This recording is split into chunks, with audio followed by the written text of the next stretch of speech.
No no country in the world যে unofficial বলে একটা টার্মস থাকতে পারে, মানে আমি রিকগনাইজ করে নিচ্ছি, আমি ট্যাক্স ফাঁকি দিব, এটা আনবো, ইটস অ্যান ইন্ডাস্ট্রি, এইটা সারা পৃথিবীতেই আসলে কোথাও নাই। সেই কারণে অনেক দেশে যেখানে আসলে মানে ইললিগাল অনেক কিছু ইম্পোর্ট হয় না, তার এখানে প্রয়োজন হয় না।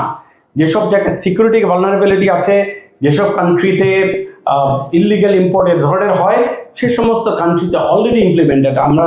আমি গুগল করেছি, আমি একে জিজ্ঞেস করেছি, these are the country list they have given to me.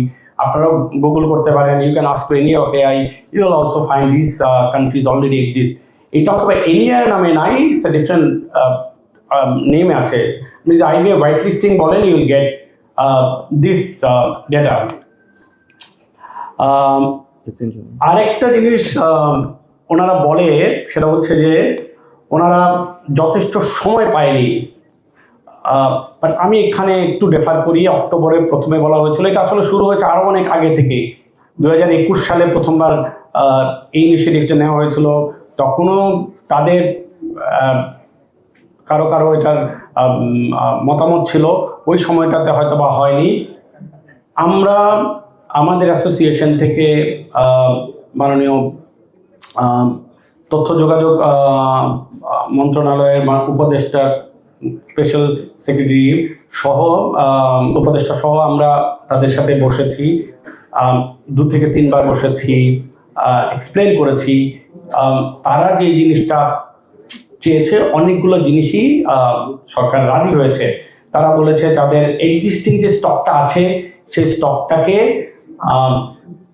কগনিশনে আনতে হবে। বিটিআরসি 1 মাস সময় দিয়েছে তাদের আইএমএ নাম্বারগুলো দিয়ে দেওয়ার জন্য। মানে খুব কম সংখ্যক আইএমএ নাম্বার ওখানে পড়েছে। এখানে তারা বলেছে বিটিআরসি বলেছে খুব কম সংখ্যক ট্যাগ দিয়ে ওই সমস্ত আইএমএ নাম্বারকে তারা বৈধ করে দেবে to cover the flow stocks. তারা বলেছে, একটা সময় বলেছে যে ইউজ ফোনের জন্য একটা পলিসি করতে হবে। তখন মন্ত্রণালয় থেকে বলেছে যে, টেলিকম মন্ত্রণালয় থেকে বলেছে, বিটিআরসি থেকে বলেছে এইটা তো টেলিকম মন্ত্রণালয়ের পার্ট না, এটা তো বাণিজ্য মন্ত্রণালয়ের part. So there was a meeting যেখানে বাণিজ্য মন্ত্রণালয়ের থেকে রিপ্রেজেন্টেশন ছিল। সো ওই মিটিংগুলোর ফলো আপটার তারা না গিয়ে তারা ইনস্ট্যান্টলি রাস্তায় নেমেছে, বিভিন্ন সময় ব্লকেজ করেছে। অ্যাজ এ রেজাল্ট তাদের যে জায়গাটা ফলো আপ করা দরকার ছিল, সরকারের বিভিন্ন পর্যায়ে গিয়ে ওইটা কাজ হচ্ছে কিনা, স্পেশালি তাদের ইউজ ফোনের ব্যাপারে তাদের দাবি ছিল সেটা বাণিজ্য মন্ত্রণালয়ের সাথেই তাদের কাজ করার কথা। সেটা তো বিটিআরসি ভাঙলে ইউজ ফোনের জন্য কোনো রেজাল্ট বিটিআরসির তার এখতিয়ারে নাই।